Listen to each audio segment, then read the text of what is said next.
സംസ്ഥാനത്ത് വീണ്ടും ഹൃദയമാറ്റ ശസ്ത്രക്രിയ. മസ്തിഷ്ക മരണം സംഭവിച്ച തിരുവനന്തപുരം മലയൻകീഴ് സ്വദേശി അമൽ ബാബുവിന്റെ ഹൃദയമാണ് മറ്റൊരു രോഗിക്ക് നൽകുക. തിരുവനന്തപുരത്ത് നിന്ന് ഹൃദയം ഹെലികോപ്റ്ററിൽ എറണാകുളത്തേക്ക് കൊണ്ടുപോകും. അമൽ ബാബുവിന്റെ 5 അവയവങ്ങളാണ് ദാനം ചെയ്യുന്നത്. ഹൃദയവുമായുള്ള വാഹനം ഉടൻ വിമാനത്താവളത്തിലെത്തും.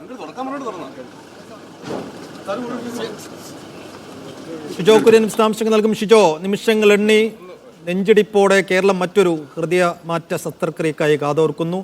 എങ്ങനെയാണ് തയ്യാറെടുപ്പുകളെല്ലാം? സൈഫുദ്ദീൻ, അല്പസമയം മുമ്പാണ് തിരുവനന്തപുരം മലയൻകീഴ് തച്ചോട്ടുകാവ് സ്വദേശി 25 വയസ്സുള്ള അമൽ ബാബുവിന്റെ ഹൃദയവുമായിട്ട് വാഹനം തിരുവനന്തപുരം വിമാനത്താവളത്തിലേക്ക് പുറപ്പെട്ടത്.